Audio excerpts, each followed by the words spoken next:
And oh, we've got 479.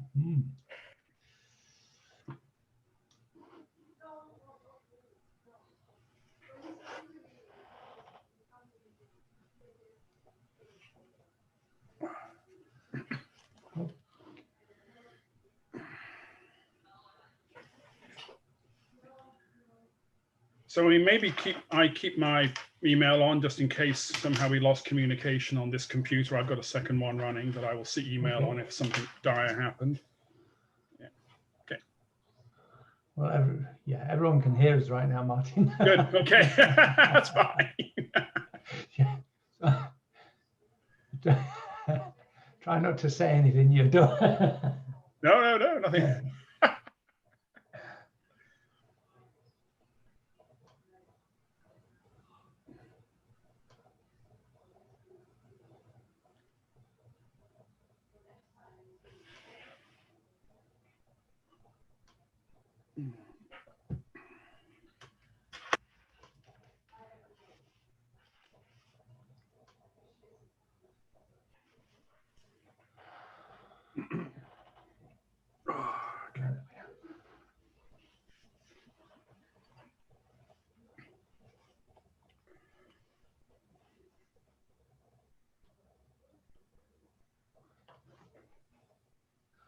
Okay, it's 11 o'clock. I'd like to start us off. And I see we've got 129 people already attending. And this is great. Hopefully this will be part of the new world order, so to speak, that we have these webinar series every couple of weeks. And it'll continue on post-pandemic. I'd like to really thank Martyn for agreeing to be the guinea pig for this webinar series. And Martyn is presenting in a couple of minutes on Andean magmatism. And then after Martyn, we have, I'm talking in 2 weeks on acquisition. And then in 3 weeks, we have a special guest, Patricia de Legao, who is the SEG honorary lecturer. And she's agreed to give her lecture as part of this series. And then in 4 weeks' time, we have Max Morecamp talking on melting fluids in graphite in the lower crust. So if you want to go on the page, the webinar page, it's continually being updated. And we're not quite have a webinar every week now, but we have quite a lot of webinars planned and a lot more to come. So please check frequently, register. The Zoom package that so this company has purchased allows for 500 attendees. Hopefully one day we'll get to that level, but right now we've got over 300 registered for today. We have 150 people in already. So at this point, I think I'll stop sharing and introduce Martyn Unsworth, who I've known for far too long a time. I can't even remember anything about you, Martyn. So no comment. Yeah. No comment. PhD from Cambridge, and then spent time with John Booker, and then since then in Edmonton. Martyn and I spent time on the roof of the world, and now he's going to tell us more about the other roof of the world, so to speak, in the Andes. Okay, Martyn, over to you. Great, thanks, Alan.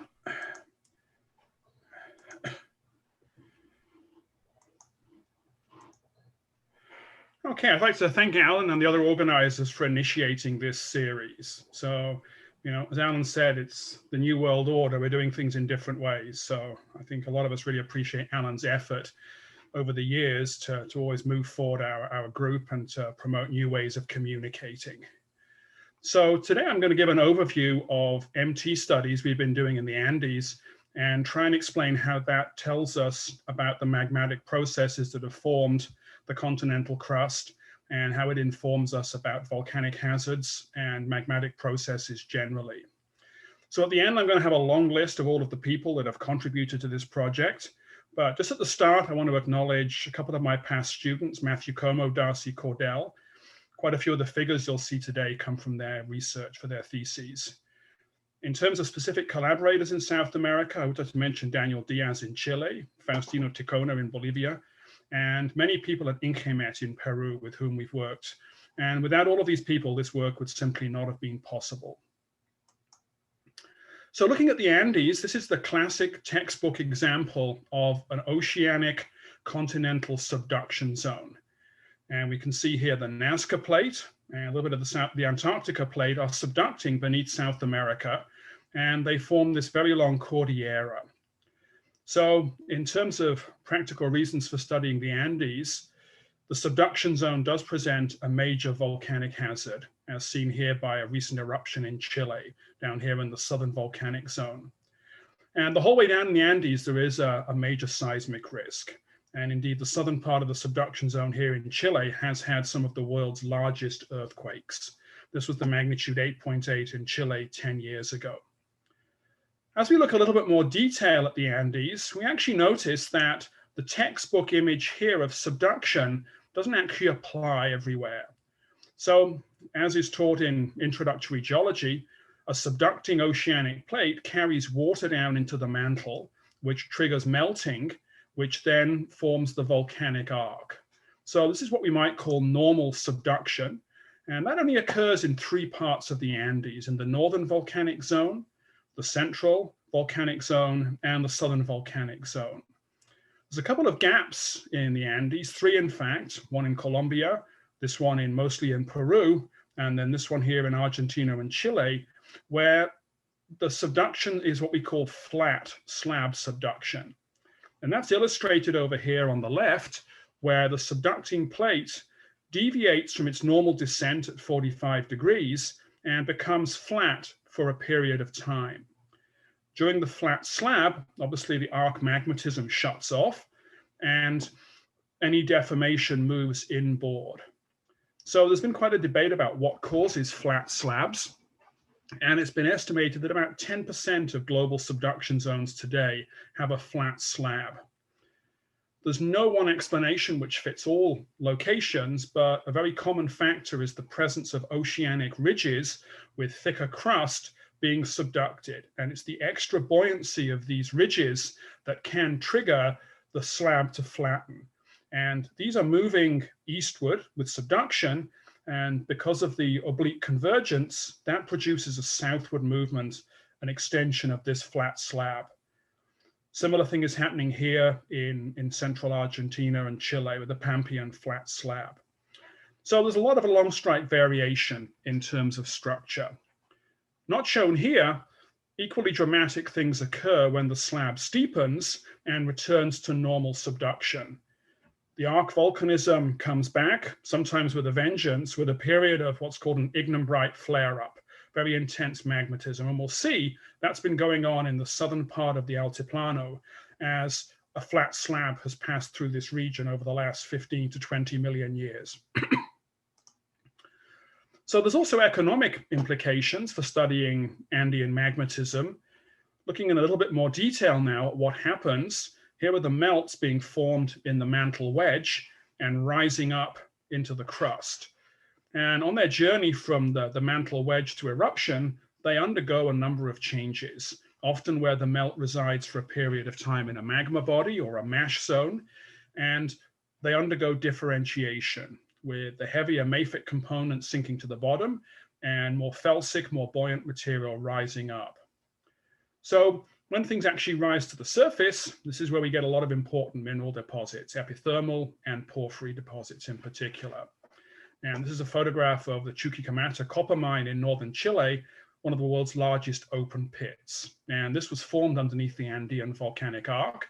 And as the arc has moved eastwards, the deposit here has been exposed at the surface. So there's very strong links between understanding magmatism and the search for minerals in this type of environment. Looking at the central Andes, one of the more interesting features here is the Altiplano.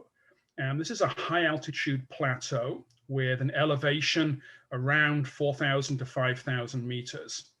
Some aspects of it do look very like Tibet that Alan was alluding to in the introduction. But in contrast to Tibet, this is formed above a subduction zone. The Nazca Plate subducts below South America. In contrast, Tibet is where you have the formation collision of two continents, India and Asia. So quite different tectonics, but actually some of the geography is actually really quite similar. Crust in Tibet's up to 80, 90 kilometers. And here in the Altiplano, the crust locally exceeds 70 kilometers. There's quite a debate about why the Altiplano formed at this location and nowhere else in the world's subduction zones. And a lot of the arguments really do hinge on how much friction we have in the megathrust fault, that is the boundary between the Nazca Plate and South America. The Altiplano is a kind of hard place to work, but it's also very spectacular. This is one of the major salt flats that has formed due to the internal drainage that occurs in large parts of the Altiplano. And at certain times of year, you get these hexagons formed in the salt. This is also one of the world's largest lithium deposits. And there's lots of questions asked about where did all those metals come from that are formed within the salt. And certainly some people think this is quite closely related to the magmatic processes we're going to talk about. So looking now at what are the unresolved questions in terms of the structure and dynamics of the Andes.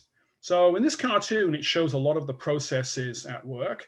And I'd like to thank Susan Beck for sharing this excellent cartoon. So the Andes are formed as a thickened crust above a subduction zone due to some degree of coupling at the thrust fault here on the west coast.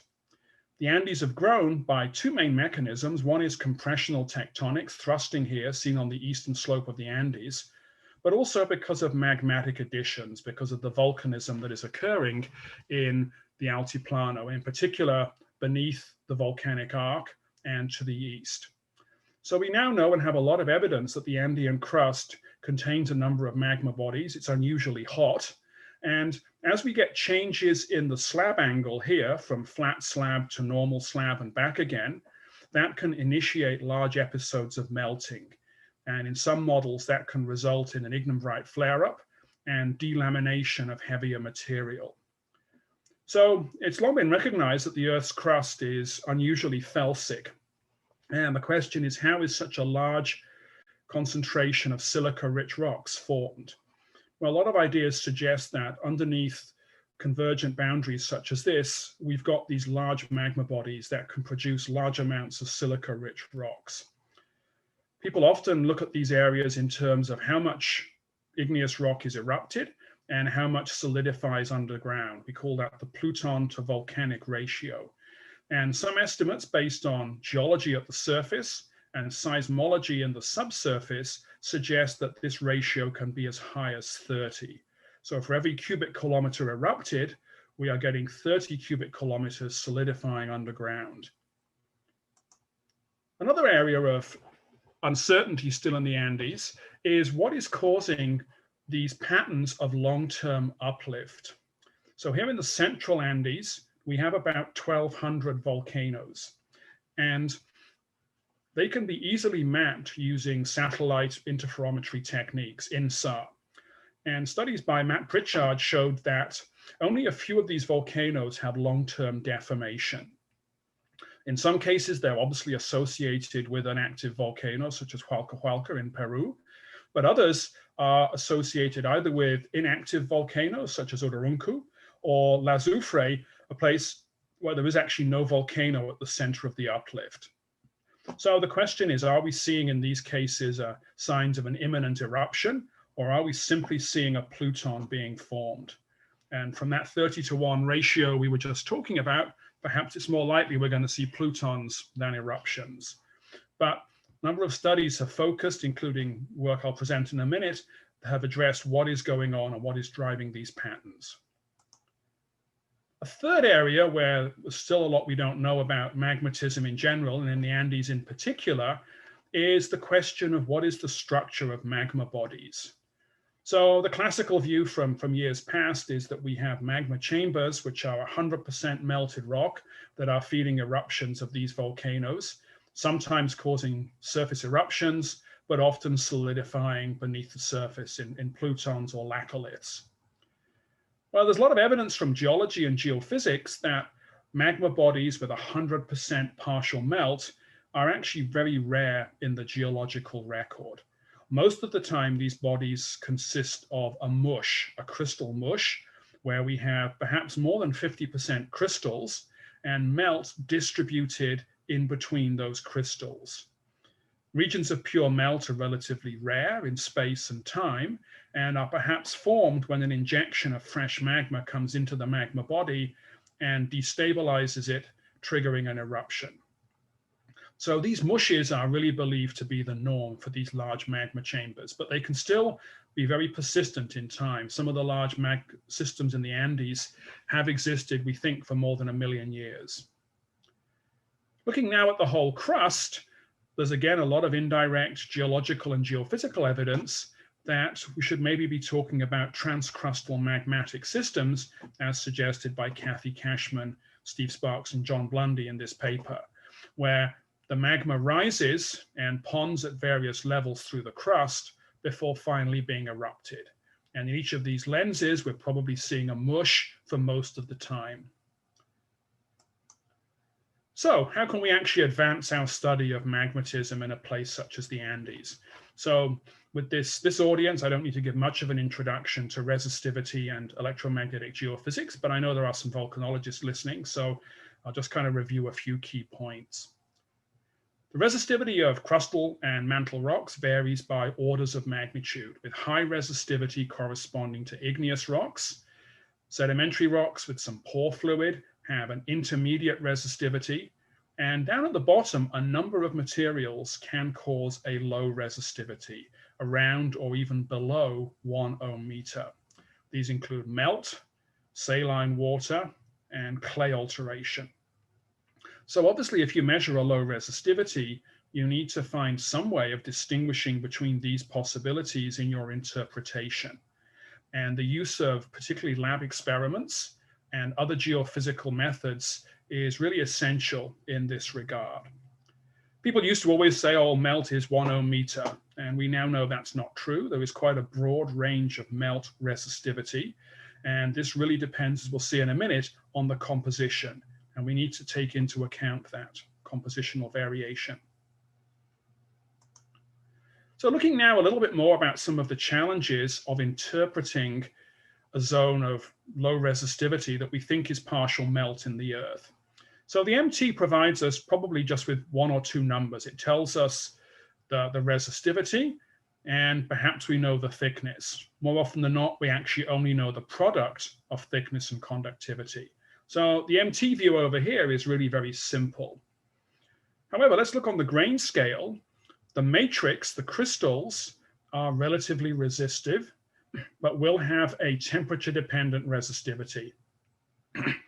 The melt, on the other hand, sits in these pores full of liquid, and in this case, the melt resistivity is going to depend on temperature. It's very sensitive to sodium, which are the charge carriers. It's also sensitive to the water content, and we can get a value easily in the range 10 to 0.1 ohm meter. So if we think about it, all of these parameters plus parameters that describe the texture. So that is going to be the amount of melt and the geometry of the melt. Is it connected or is it isolated?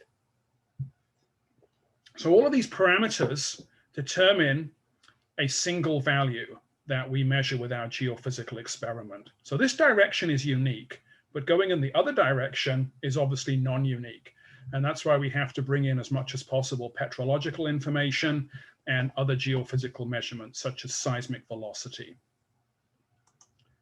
So looking down at crustal depths, there's various ways that we could measure the resistivity, but by far the most practical way is to use natural electromagnetic signals in the magnetotelluric or MT method. And here we're using signals that come from both high frequencies from lightning activity and lower frequency signals that are coming from interactions of the solar wind with the Earth's magnetic field. So at the Earth's surface, most of this electromagnetic energy is reflected. A small percentage makes it into the Earth, and you can see that the depth of penetration is controlled by frequency. So this is one of the real powers of the MT method, is that you can control your depth of study by simply looking at different frequencies. Of course, there's never a completely free lunch in any aspect of life. And as we all know, there is this 11-year cycle of magnetic activity that really can at times impact MT exploration.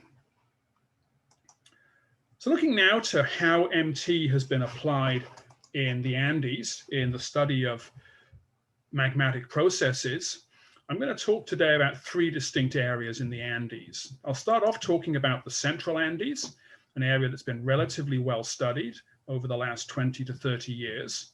And here we're going to look at the presence of large magma bodies in the crust and try and relate them to what is causing the uplift at these volcanoes that I just mentioned. I'll then look at a recent project that we've been doing with the Peruvian government, where we're trying to look at what happens as we go from a zone of normal subduction into a region of flat slab subduction. And then I'll conclude by looking at a study from the Southern Andes, where we've been focused on a volcanic field that is showing unprecedented uplift at a rate of 300 millimeters per year. And here there are some interesting features. The magma supply seems to be offset from the vents, and we maybe have evidence for one of these transcrustal magma systems. So in this map, I've color-coded it by the groups that collected the data. The red is University of Alberta in collaboration with scientists in Argentina and Peru. The green is German research, primarily by the Free University of Berlin and the GFZ. University of Chile work is shown in blue. John Booker's work with University of Buenos Aires is in purple. And recent work right down in the very southern Andes by University of Granada here is shown in yellow. So if you have ever surveys that I've missed on this, please let me know. I'm also aware of many studies of cratonic lithosphere in Brazil, so apologies I've not shown those points. If you want to mail me points, I would happily update my map with Brazil included. So let's start with the Central Andes. So here we have this transition. Here is the Altiplano, this area of high elevation, thick crust. And these are the contours of the Nazca Plate. So you can see in the south, we have steep subduction, uniform descent rate about 45 degrees. But under southern Peru, look at the 150-kilometer contour. It's a long way inland from the trench, showing that there is a large flat slab sitting underneath this region. And no surprise that where you enter the flat slab, the volcanic arc shuts off, quite pronounced. These last volcanoes here are in the process of dying out because this flat slab region is extending itself to the south. So some of the early studies in the Andes were published by Henry Brasser and colleague. And the first one was the ANCORP profile here. So this is located in the southern Altiplano in Bolivia and Chile. And the model shown here came from 2D inversion, revealed high resistivities in the forearc above the Nazca Plate. And below the Altiplano, it showed very, very low resistivities. These were coincident with a region of low seismic velocities that led to the inference that this was a region of partial melt and hydrothermal fluids with unusually high temperatures in the thickened crust. The conductance was so high that it wasn't possible to detect the structure below. In a study to the north, closer to La Paz in Bolivia, the structure was quite different. There is no large conductive horizon in the crust and just a few local sedimentary basins at the surface. The lack of a conductor in the crust meant that we could image the mantle wedge where a large zone of low resistivity was imaged. This is rising from the downgoing Nazca Plate, but it's significantly to the east of the volcanic arc. And this suggests that we actually have mantle melt transport, and in the crust, that is not just vertical. So these two models together really show that the idea that subduction zones are two-dimensional structures that don't vary along strike were really kind of not tenable. And Phil Wanamaker has made compilations like this of Cascadia and shown similar things. There is a very pronounced along strike variation in resistivity structure. So I'm going to focus now on some studies that have taken place in the southern Altiplano. And this is a particularly interesting place because it has occurring a number of interesting geological, and geophysical processes. So here's the volcanic arc, and it terminates just about off this map down with the Pampean flat slab. So shown in red is an area that has been mapped where over the last 10 million years, there's been a very intense episode of ignimbrite flare-up. So vast eruptions from large calderas, and these are the results of a very large volcano explosive index age eruption 8.4 million years ago. So these are houses in the foreground for scale. So mapping of these ignimbrites, which are kind of pretty much universally dacite, showed that it came in a series of pulses to form what is called the Altiplano Puna volcanic complex. It appears to have died out over the last 2 or 3 million years, but there are still signs that maybe 1 or 2 more of these eruptions might be coming. Notice here, this is the Salar of Atacama, and the volcanic arc bends inwards around that, perhaps where some seamounts have been subducted. Another significant feature that was discovered in this area was from seismology, and both receiver functions and ambient noise tomography have shown that there are regions in the crust with extremely low shear wave velocities. First one was mapped here in the north, the Altiplano Puna magma body by Zant et al. And this shows up at a layer between 10 and 15 kilometers deep, with shear wave velocities going significantly below 2 kilometers per second, 2.9 kilometers per second. In aerial view, you can see this maps quite closely with the Altiplano Puna volcanic complex. And to explain such a low velocity, really silicic melt is the only explanation. More recent studies have shown some other bodies of low velocity underlie the Puna. The Puna is the southern part of the Altiplano, where it's a little bit narrower and also a little bit higher. So these bodies here are localized, but equally low velocities. So we've had large ignimbrite eruptions. We've got large amounts of silicic melt in the crust still. The other interesting feature is this surface deformation that I mentioned in the introduction that has puzzled scientists as to the cause. So volcano Uturuncu is shown here. It's a large region of uplift at 10 to 20 millimeters per year, and it's surrounded by a moat of subsidence. So this is a very large area that is moving up and down. It's centered on this volcano Uturuncu, but this volcano has been inactive for 270,000 years. So the question is this just a coincidence, or is the uplift really related in some way to the volcano? Another area of uplift is at Lastaria. And this area is actually a number of volcanoes extending from Lastaria to Cordon del Azufre. And collectively, we call this area Lazufre. This sits on the volcanic arc on the border of Chile and Argentina. And again, it's actually coincident with a zone of melt in the crust. So are we seeing signs at these 2 volcanoes of an imminent eruption, or are we just simply seeing perhaps some pluton formation at depth? Or is it something else going on in the crust? To investigate these areas, we have a growing database of magnetotelluric data. So this is the data coverage at the time of the PLUTONS project, which was a collaboration led by Cornell University and University of Alaska, where we deployed seismographs, MT instruments, and undertook a systematic program of geological mapping of these ignimbrites. So the green data are the ANCORP data published by Henry Brasser, and this profile here published by Pamela Lazeta on the eastern margin of the Andes. The red stations are new stations collected by the University of Alberta, together with the University of Buenos Aires, in Bolivia and Argentina. So I'm going to show you first of all our MT results from Uturuncu, and then switch to the profile in the Puna. That's been a collaboration that's used Canadian data together with German long period and Chilean broadband data. So anyone who's worked in the Andes will know that a large amount of the effort is logistics and just simply getting to places. So this is the start of the second field campaign in southern Bolivia, with equipment carrying 4 Phoenix broadband systems and food, fuels, and supplies for several weeks. And everywhere you drive in this part of Bolivia, there's ignimbrites in the background. Roads in Bolivia can be quite variable. This is quite a good road, and you can see here on a good gravel road. This is actually the best highway in Bolivia. It's the Salar of Uyuni, and it's the only place where you can certainly drive over 100 kilometers per hour on the salt. But most places we go, we're driving off-road and always having to take with us plenty of supplies and spare tires for when you get flats.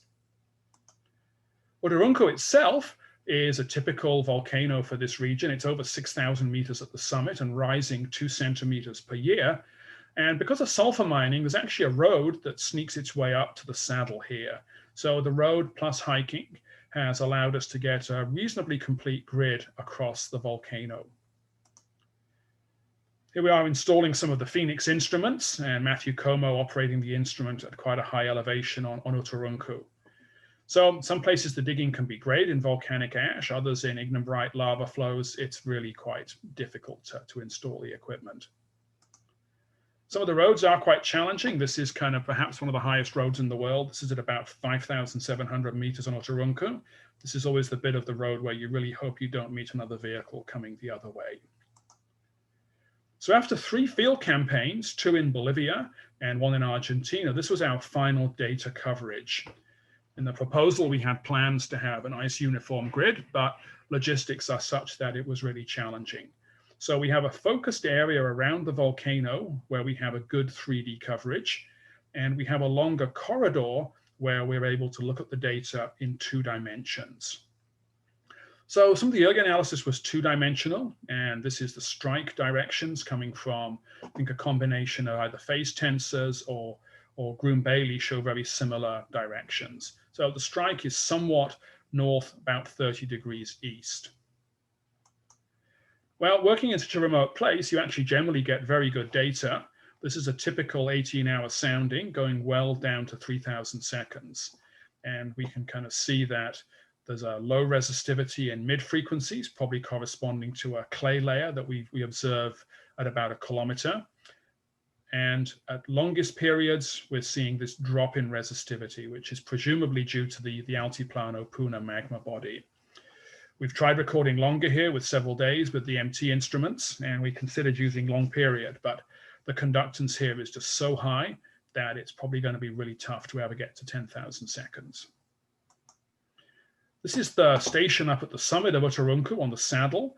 I don't know if it's the highest in the world, but no one I work with has really been much higher than this with MT. It's 5,800 meters. And the resistivities are remarkably low. That's because we're sitting here at the summit on the zone of clay alteration that's come from a hydrothermal system. There's also topographic effects here, weaken the electric field. So it's quite rare to get a smooth curve out to 1,000 seconds when the level of the resistivities is well below 0.10 meters.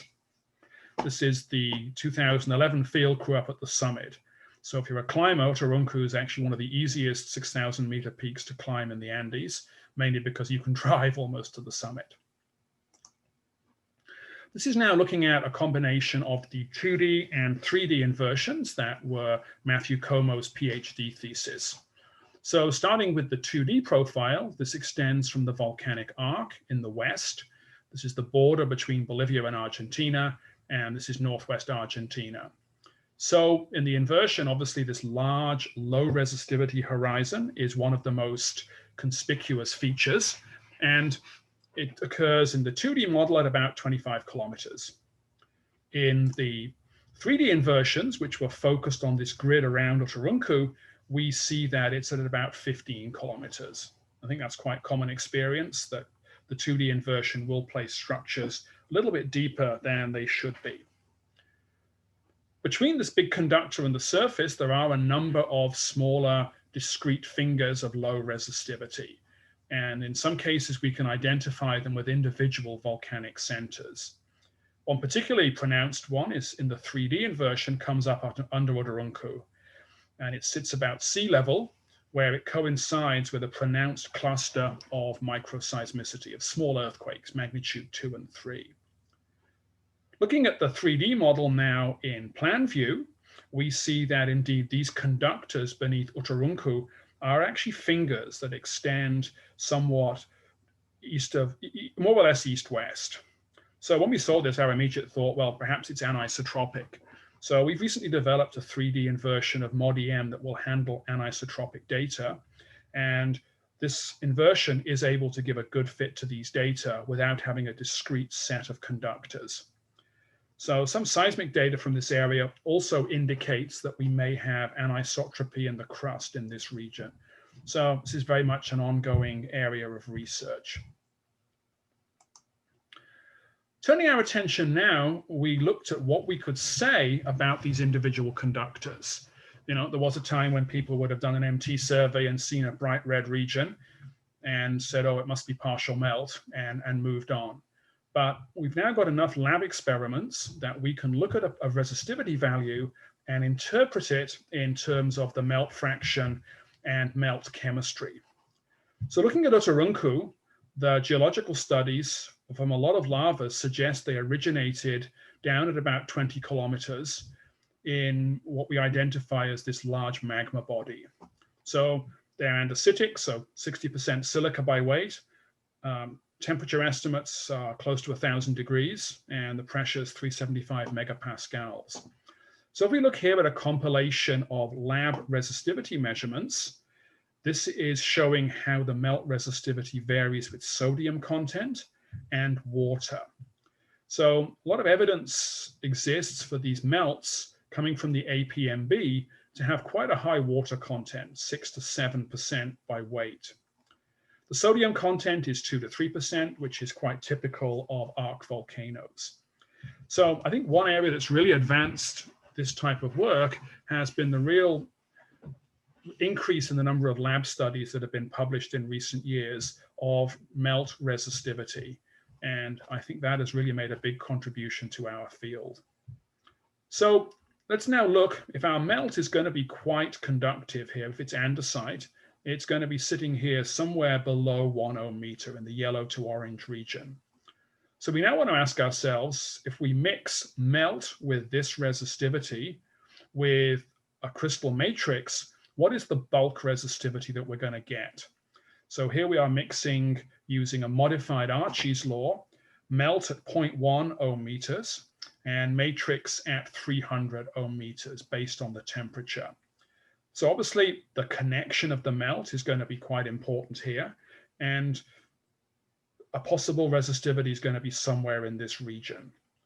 So the red box is the area that we are trying to explain from the MT. We're trying to explain 1 to 0.3 ohm meters down in this region. And you can see that we could do that with somewhere from 20 to 50% partial melt. Basaltic melts tend to be quite well interconnected, so probably an answer down here at the 20 to 25% is more realistic. That certainly agrees with geological reality for a layer like this. Looking now at that shallower magma body, it sits about sea level, and the geologists have suggested that some of the dacite coming out of Uturuncu have erupted from a chamber down at sea level based on the thermobarometry. Well, dacite melts are significantly more resistive than andesite melts at Uturuncu, primarily because of the temperature variation. So what we see is we're looking probably at a melt that's going to be somewhere between 1 and 10 ohm meters, probably around about 3. So we're going to be combining melt at 3 ohm meters with matrix pushing 1,000. And again, we're going to calculate with a mixing law, what is the bulk resistivity. The red bar here is our geological observation. And you can see that to explain the resistivities down here, we really need basically 100% melt over a pretty significant volume. Well, the fact that Uturuncu has sat there not erupting for a while is quite significant. And probably a better explanation for this region is not melt. It may well be a brine lens or a hydrothermal system that has formed as the melt body has crystallized. Sort of a key thing to point out here is we can talk about eruptibility. Melt fractions for an eruption really require a melt fraction above 50%. If it's above 50%, they're going to erupt relatively quickly. So that's again another argument against this being a long-lived melt body. So perhaps this is actually not melt, maybe it's a hydrothermal system. Well, finally, looking at these two conductive horizons, I mentioned that the APMB appears to have a high water content, and it has a volume of 500,000 cubic kilometers. It's probably the largest magma body ever detected, and it could be up to 10% water. So John Blundy was the one that did the math and calculated the amount of water down here is about the same as Lake Michigan. It's a huge amount of water. So anybody developing models of water cycling in subduction zones needs to consider the presence of these enormous reservoirs that represent several years of subduction zone water flux stored within the magma. Well, turning our attention now a little bit to the south, this is the second profile we collected during the PLUTONS project, and it's located here in the Puna at about 25.5 degrees south. So we collected a profile of primarily broadband data to the east of the volcanic arc. We combined it with long period data collected by Henry Brasser and colleagues. And we've also used an array around La Staria collected by Daniel Diaz in University of Chile. So this data has actually been sitting on my shelf for rather a long time. And when I was forced to stay at home in March, I decided it was really time to finally analyze this and try and get it published. So I'm showing here a 3D inversion of this transect. We looked at 2D inversions, but because of the roads always go across strike. It's really difficult to find a consistent strike direction. So this is a profile inversion in 3D, and I'm projecting the model below the transect where we have the best resolution. So a couple of obvious points. The starting model included the Nazca plate, and we see a highly resistive upper crust with conductors below Cerro Galan, a region where 2 million years ago there was an enormous caldera forming eruption. And there's a smaller conductor to the west close to the volcanic arc at La Soufre. This is the 100-kilometer slab contour here. In map view, 20 kilometers below sea level, we see the Cerro Galan conductor. And we also see a significant conductor that is below the southern part of the inflating area at La Soufre. Moving down to 35 kilometers, both of those conductors persist, and there is a pronounced east-west change in resistivity across the volcanic arc. Comparing now what we see at Uturuncu with La Soufre, these are plotted with the same color scale, and I've aligned the models on the volcanic arc. So first observation is the resistivities down here in the Puna at La Soufre are an order of magnitude higher than beneath Uturuncu in the Altiplano. So that obviously implies there's significantly less melt in the crust in the Puna, probably by perhaps an order of magnitude less.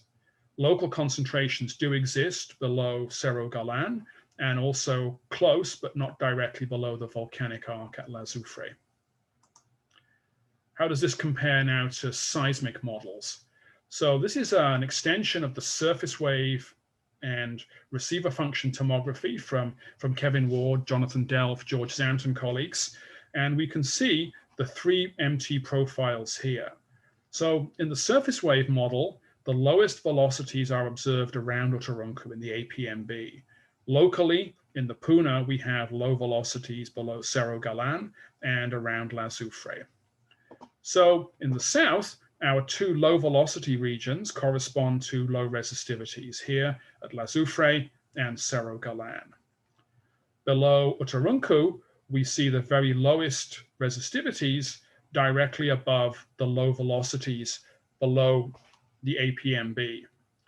Well, to the north, here is the model from ANCORP, and this also sees very, very low velocities, resistivities. But the body wave tomography, the surface wave tomography does show higher velocity. So models for this area have proposed that magmatism here has been caused by a steepening of the slab, where the steepening has moved from north to south. So in the north, the slab steepened about 15 million years ago. In the center, it was perhaps somewhere maybe 10 to 12. And down here, it's somewhere about 5. So the idea is after the slab steepens, it takes time for magmatism to start. So the idea is perhaps in one interpretation, we're seeing here early stage magmatism with melting in the crust. Here the melting has increased and has reached its peak value. And to the north, the magmatism has ceased. But perhaps what we're seeing here is after the magma has solidified, we often still have very active hydrothermal circulation.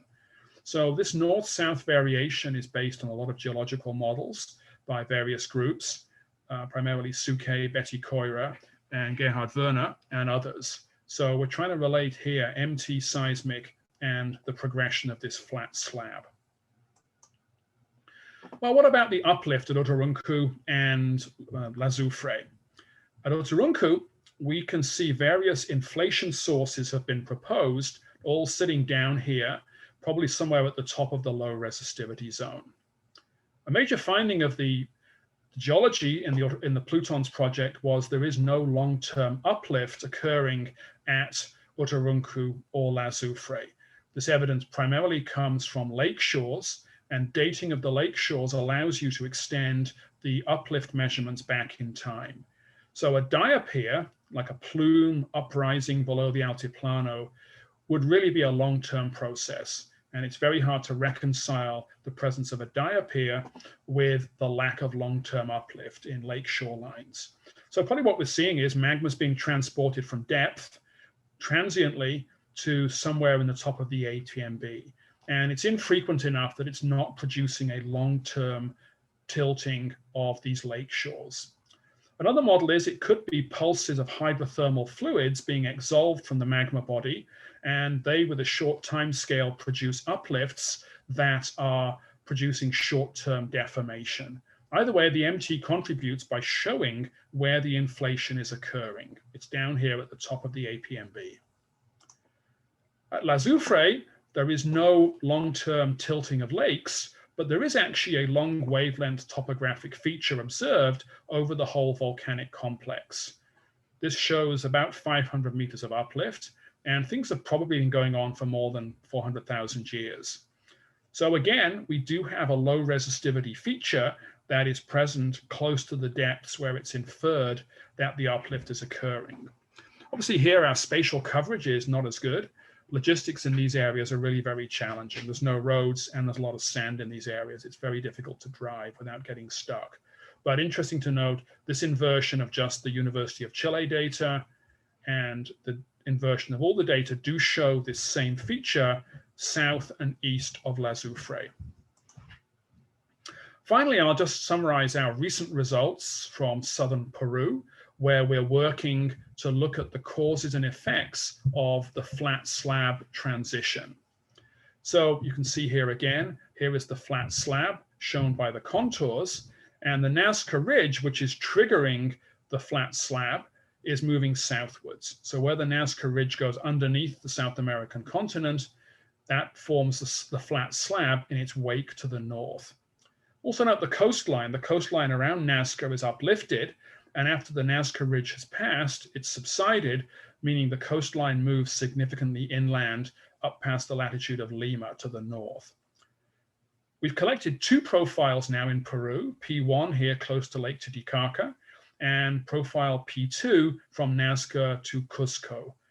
This is still in processing, so I'm going to show today primarily results from P1 that we presented at AGU in 2019. Profile P3 was planned for last summer, but is probably going to happen, we hope, in 2021 if health situation permits. So looking at P1, here we see both a 2D inversion and a 3D inversion of these data. And the models are really quite similar. Both cases I'm using topography and including the bathymetry of the Pacific Ocean. And I'm using similar error flaws on both sets of the data. So obviously some differences between the models, but the major conductors are really quite similar, particularly this conductor that rises east of the volcanic arc from the lower crust below the Altiplano. And then this very strong conductor in the eastern Altiplano, C4. It's perhaps a little bit too strong in the 2D inversion because of a long strike basin effects, and a more realistic structure is recovered by MOD-EM. So I'm going to interpret the 2D model because it contains most of the same features as the 3D. Firstly, looking at the surface, the geological group at INGEMET in Peru have worked very carefully in this area, mapping active faults. And we can see here at the surface, this map from Bryant Garcia shows indeed that many of the surface faults have an expression in the resistivity.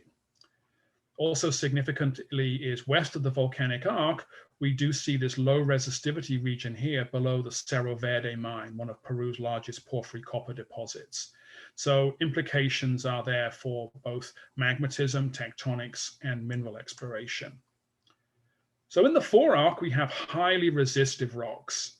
And moving to the east, there is this conductor in the lower Peruvian crust that rises to the surface, but not at the volcanic arc. It comes up significantly to the east.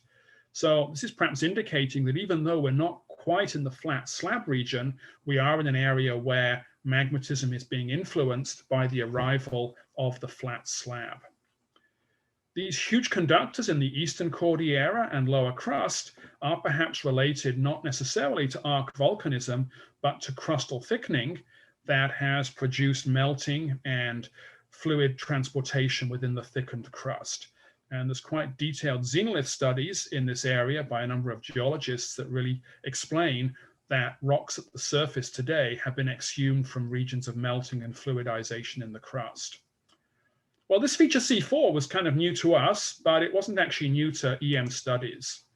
As many of you know, Dr. Ulrich Schmucker worked in the 1960s in Peru, and using magnetovariations discovered the Andean anomaly, this very strong conductor. This is on the basis of anomalous magnetic vectors, and here in a simple model, he quantified the analysis to show the location of this feature. So this sits exactly below the conductor that we found east of Lake Titicaca. Finally, just a few words about a study that we did in the southern volcanic zone at Laguna del Maule. This is an active volcanic system in the southern Andes and is perhaps one of the largest concentrations of rhyolitic melts in the Andes. Most of it erupted after the Ice Age. So you can see here these rhyolite lava flows. Quite a few of these are just a few thousand years old. And the idea is that this ring of rhyolite suggests there is a magma body sitting beneath this lake. The lake is formed by a dam that consists of a lava flow, and it's been supplemented by a hydroelectric dam. Well, Laguna del Maule became the center of attention for a lot of volcanologists in the early 2000s when this uplift with INSAR was noticed. And this is 300 millimeters per year. This is 10 times faster than what we were seeing in Bolivia, Chile, and Argentina. So the hypothesis is that below the lake, there is an active magma body that is being recharged from below and driving this uplift. But questions arose as to exactly what is the composition of this melt body. Is it melt, or is it actually more likely a region of crystal-rich mush? So our studies here began with a large contribution of data from a geothermal company that had been working at a geothermal concession west of Laguna del Maule. And we were able to use this data set as a starting point to get a detailed study across this entire region. So the Mariposa prospect sits on the modern volcanic arc, with Laguna del Maule sitting slightly in the back arc. We also benefited greatly from data that John Booker had collected in Argentina.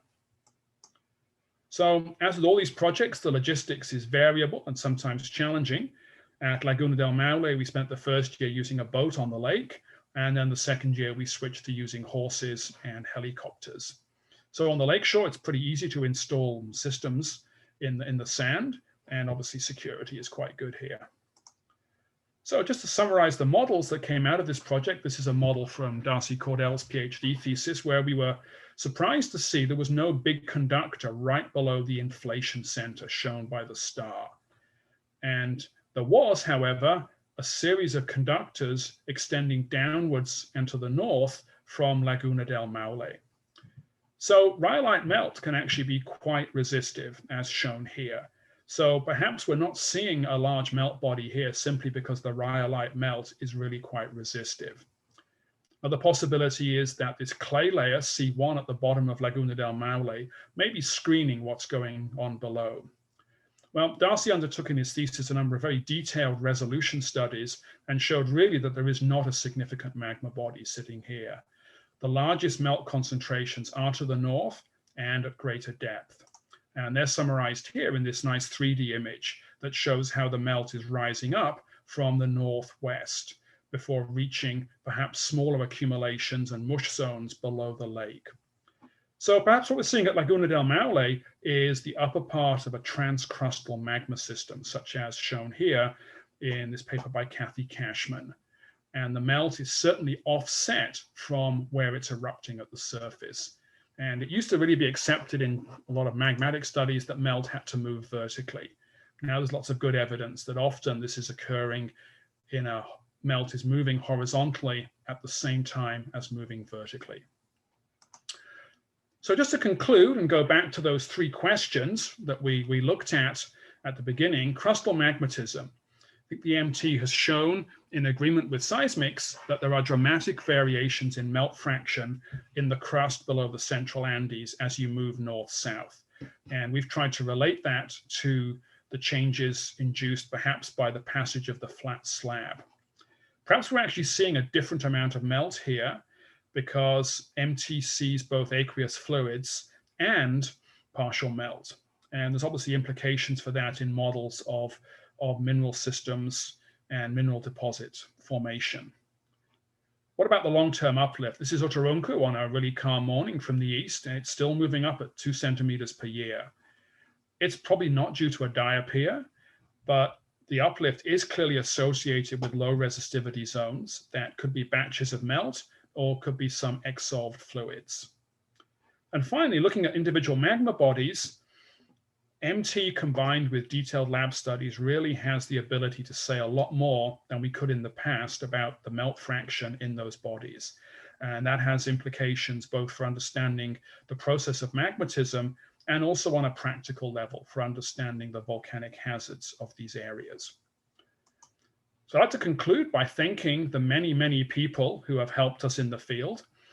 If I've missed someone's name out from one of these lists, please tell me later and I will be happy to add it. So many people came in the PLUTONS project in the field and suffered fairly primitive living conditions for a number of weeks in both Bolivia and Argentina. But if you work with Argentines, you always have good barbecues in the evenings, as you can see here. In Peru, we had incredible support collaborating with INGEMET, which is an agency of the Peruvian government, and working with them made the project possible. At Laguna del Maule, we used a range of logistics, and again, we had a lot of people came in the field and made that field work possible. So funding I'd like to acknowledge, and also members of our community who continue to make their inversion programs freely available for research. That really needs to be thanked publicly whenever possible. So thank you very much. I'd be happy to answer any questions. Oh, thanks, Martyn. That was absolutely wonderful. We haven't got any questions popped up yet. Does anybody have any questions for Martyn? You have to write them in the Q&A box.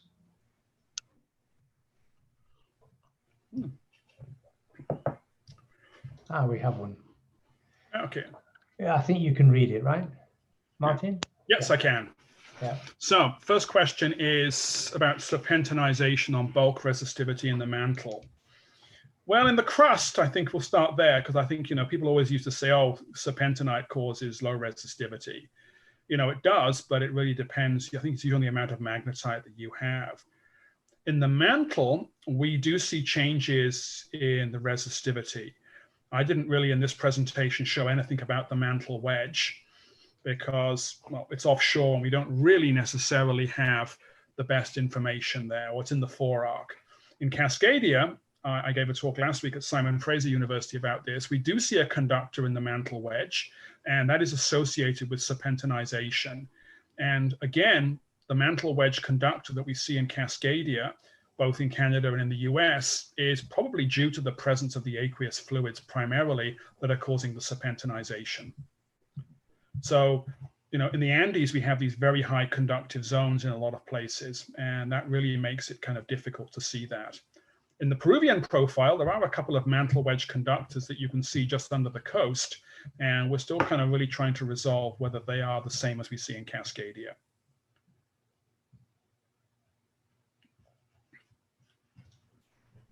Yeah, keep going. There's quite a few more. Okay, they're coming in now. So Walter Garrido So the measurements, if we're measuring down to depths of 20 kilometers, our typical recording time, if we're using broadband MT. Sorry, Martin. Not everybody can see the questions. Maybe you can. Oh, okay, I'll read the question out. Okay. Yeah. In average, how much time does it take to recover information at that depth in profiles, more than 20 kilometers? So typical mode that we've used a lot in Bolivia and Peru is we sort of accepted at the start that we weren't going to get long period data at this array.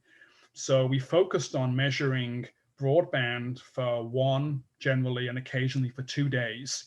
And that gives us good data down to the big conductive horizons. But with MT, the deeper you want to see, the longer you have to record. So there would be an argument for going back to some of these areas and taking long period equipment and deploying that for 2 or 3 weeks. So when you do that, in a lot of these areas, that raises the problem of security. You really have to make some arrangement with somebody to care for the equipment. So to see deeper, and certainly in southern Bolivia, northern Argentina, and the Puna, we would need to be measuring for 2 or 3 weeks in that case. So that would be a logical extension, I think, to do that.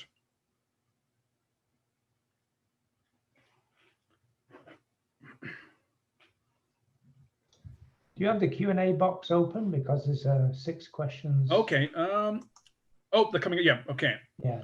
So Hector Hinojosa. Okay.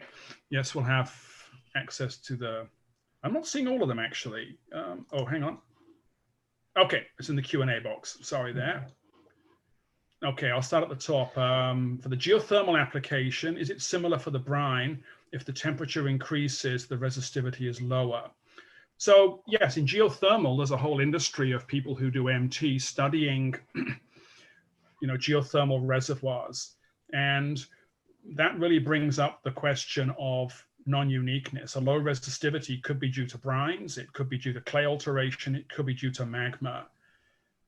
One significant finding has been that with the clay alteration, as your temperature goes from 100 to 200 centigrade, you tend to get a transition from smectite to illite, which lowers the resistivity. So I think real progress in geothermal exploration, I would point people to studies by Wolfgang Soyot and others, where they're really using multi-physics. They're using MT, they're using microseismic, they're using gravity, and often with well logs. So that's the way we can really move things forward with geothermal. Next question from Bukhalfa Zakaria. The 2D inversion. Yes, so I used in this case, as we all know, those of us that struggle with 2D inversions, the question is always, which modes do you use? The model I showed you was just TETM. We got similar models with the tipper, but obviously with the tipper, it's sensitive to structure that is not beneath your station. And in 2D, you often have no way really of representing off-profile conductors. The 100% error floor in the TE resistivity was one attempt to handle static shifts.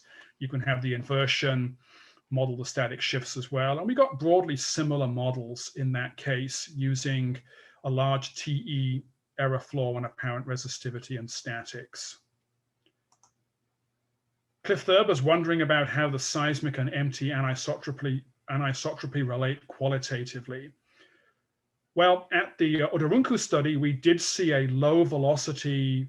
I think that the fast direction from one of the Zant papers was something like, north 30 degrees east. I'd have to check that. And that was perhaps inferring a crack system that was at right angles to that. So our anisotropic 3D inversions are still at quite an early stage. And I think once we've maybe got that method published, we'll go back and look at some more of these studies.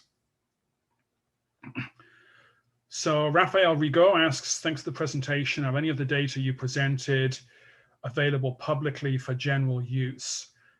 Data that's been collected through NSF-funded projects has made its way into the NSF-funded database, and we will be releasing some more of these data once we've got the initial papers published. Matt Pritchard asks, in Peru, it seems there were some low resistivity anomalies that appear in the 3D, but not in the 2D inversions, especially in the 4-arc. What do you make of that? Well, what I've been doing in the last 6 months since I used to operate with processing data by my students would work on stuff and I'd always be kind of answering questions and then making unreasonable suggestions about doing more inversions. Well, I've actually spent the last 6 months doing that myself. And it's made me realize that just how much work running and interpreting and evaluating 3D inversions is. And this is especially true when you have a profile. So we're using a profile inversion on a 2D section of data. So obviously you have limited sensitivity to what is off to each side. So some of those 3D conductors that come in on that Peru profile, particularly under the forearc, could be the results of off-profile structures that we just simply couldn't image correctly with a 2D inversion. So I am going through a process, Matt, of setting up a pile of running up our synthetic inversions to really try and do resolution tests. So I know Matt's been very patient. It's been 7 years since we collected the Puna data, and I finally got around to analyzing it the last 6 months. So we do have a resolution study for that. Another question from Hector Hinojosa. How does MT resistivity relate to non-volcanic tremor activity? Well, in Cascadia, that's kind of the place we're looking at that. Beneath Vancouver Island, we have a very pronounced dipping conductor. And Andy Calvert and I recently published the combined MT seismic interpretation for Cascadia. The tremor is occurring down in a low resistivity layer in the North American plate. And the fluids may well be the cause of this tremor. So we have a renewed program here in Canada to go and look at Vancouver Island again in more detail with more detailed MT studies. Manuel Espejo, what is the implication to predict the behavior of the tectonic plates? Well, maybe in terms of earthquakes, that's kind of what is that? I'm not sure that question's exactly focused. It perhaps relates to the previous one. So in Cascadia here in Canada, there is the potential for magnitude 9 megathrust earthquakes, as well as these non-volcanic tremors. And what we're maybe looking at is fluids are in some ways controlling for that. So in the forearc, where subduction zones are locked, the presence of a dipping conductor may be significant. And the Peruvian profiles, we do see some evidence of a dipping conductor beneath the coast.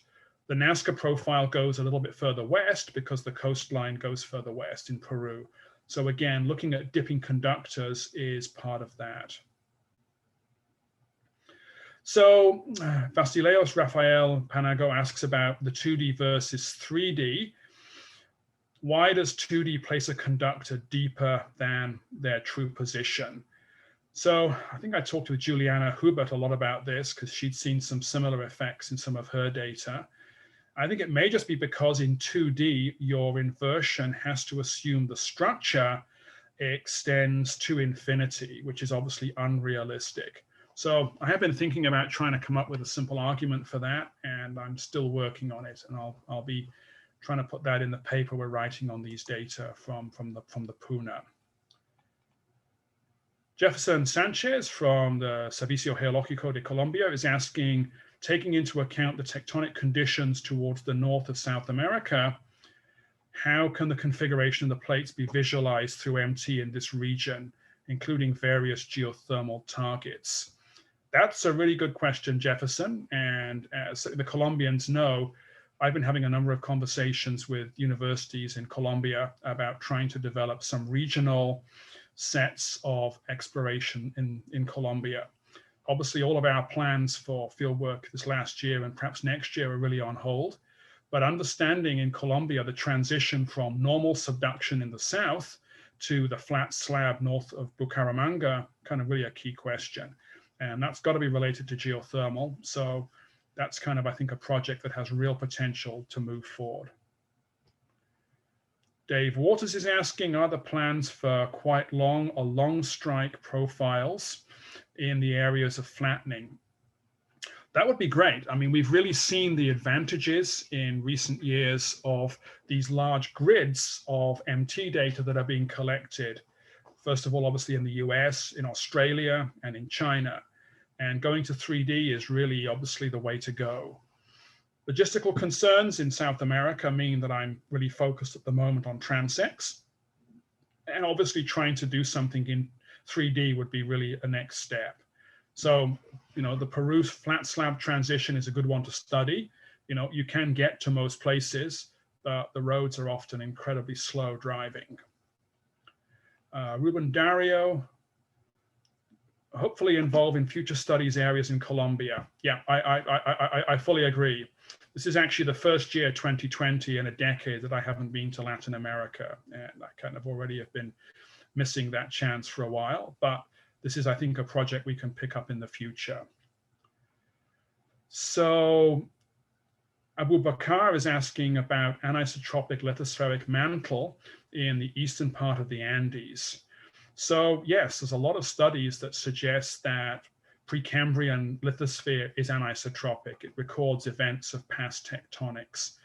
And I didn't show on my map of South America stations in Brazil. I'd really like it if Brazilian colleagues could send me a up-to-date compilation, because the structure of the stable part of the continent does have implications for deformation in an active mountain belt such as the Andes.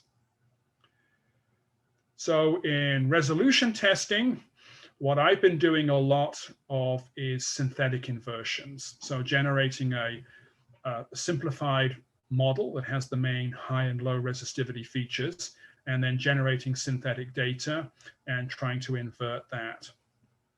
You can also use model editing and constrained inversions.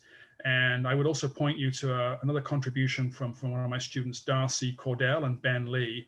They've started looking at a more statistical approach for judging whether a perturbed model fits the data in a statistically better or statistically worse way. So if you look, Ben published this recently on a paper on Krafler in GJI, and that used the KS statistical test for that. In the Laguna del Maule volcanic field, we didn't really capture the low resistivity below the lake. Well, two things could be. It could be the there's a low resistivity layer at the bottom of the lake. That's going to screen whatever is below. But at Laguna del Maule, we do have a number of other data sets. There is a really good gravity data set, the seismic tomography from University of Wisconsin. And together, each of those data sets does show an anomaly below the lake. And some of the data sets do indicate features which don't extend vertically. So Darcy Cordell, in the 3 papers now he's written on this area, kind of goes through a lot of those. The final one is in revision for JGR, where he applies these statistical tests to judging whether each data set is being fit when it's perturbed. So the higher resistivities of rhyolite may be a problem, but Darcy's kind of shown, I think, certainly through these statistical tests, that the models there is not a large body of conductive melt below the lake. Walter Garrido, from the resistivity point of view, what you observe regarding data from southern Peru and northern Chile, do you think these data can help to interpret the confirmed geology? So I guess often we go to talks and sometimes, we find out that all of our work has just simply confirmed the status quo. So in terms of northern Chile, southern Peru, southern Bolivia, our data are certainly consistent with the magmatic flare-up propagating to the south and taking a significant time to mature. And then perhaps what we're seeing underneath Uyuni and central Bolivia is we're in a more subdued state of magmatism. What the MT really sees is that we can see both hydrothermal fluids and melt. I think that's kind of an important point on many spatial scales. In Peru, we are really at quite an early stage with this analysis. We do have a model for the profile P2. I just wasn't really ready to share that in a recorded presentation today, but we are going to be kind of releasing information about that in the near future. And P2 shows similar features to P1, but with a more subdued resistivity. So it's kind of implying that whatever is causing the melt and fluids below the Altiplano, they are dying out as we move to the northwest in correlation with the shutting off of the arc as the slab flattens. So again, once we start getting into really trying to see the different types of fluids, MT and seismics are in many ways complementary. Ava Schill is asking, we are currently inverting the data from Henry with broadband data and encountering a lot of problems. So again, people that work on the practicalities of MT data realize that this is not always mentioned in conference talks, but is often a lot of work. So if you have different frequency bands, our experience has been to edit the two data sets internally first, then choose a common set of frequencies, and then merge them together with interpolation. And you have to be so careful whenever you interpolate things. So I could happily talk offline, perhaps with Ava, if some specific suggestions would be helpful. Talking to Walter Garrido again about the MT data we got in southern Chile.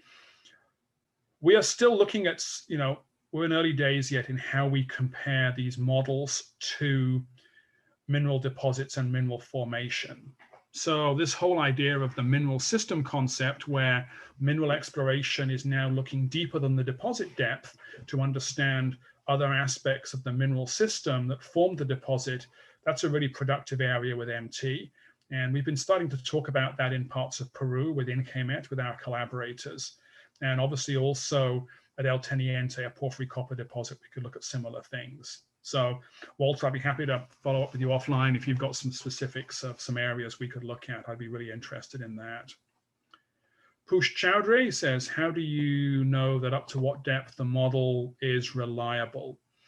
Well, another of the resolution tests that we do is to go through and perturb the model at a certain depth. So make it resistive or conductive at 100 kilometers and look at the perturbations in the responses.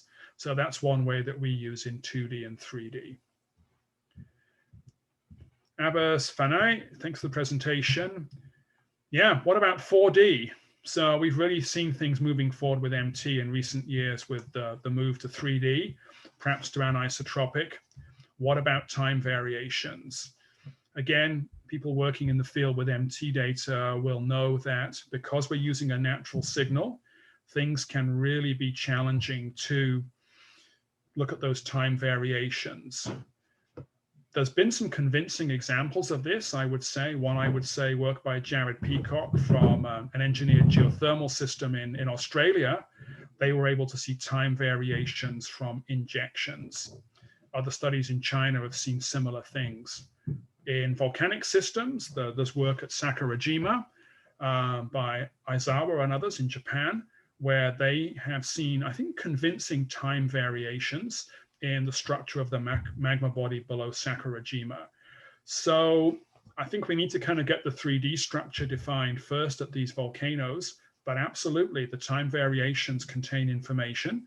And as we now have much more flexible instrumentation with no noise levels, finding time variations really requires an array. I think one station showing a changed response, and that's probably not really going to have a huge impact unless we have a good array. I think we better call that it, Martin. It's almost 20 past. Yeah, the Phoenix guys are coming in now as well with some promotion details. Jan. Getting 10,000. Well, yeah, we used the Phoenix gear. We were getting routinely 3,000 from one night of sounding in Bolivia. So, and I'm sure just 2 or 3 days with the Phoenix equipment would get out that low. So, yeah. Okay, I think we call that. We're over time. Yeah.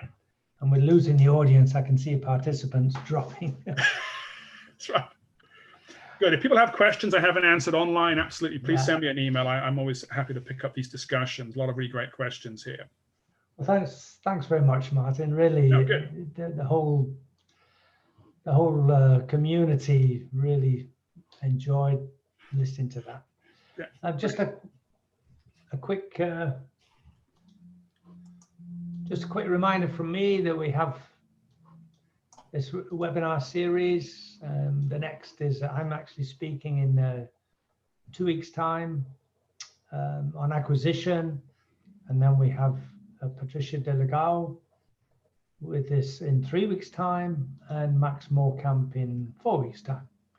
And you can see the whole list if you go to the webinar webpage, and it's continually being updated. We're adding more and more all the time. So I think I'll conclude by again thanking Martyn very much for the presentation, and saying goodbye to everybody. If I can find the button to close. Bottom right, Alan. Yeah. Bottom right. Yeah. Where are we? I'll just stop sharing and then end. Okay. Bye, everybody. Yeah. Bye. Thanks, Alan. Yeah. Right.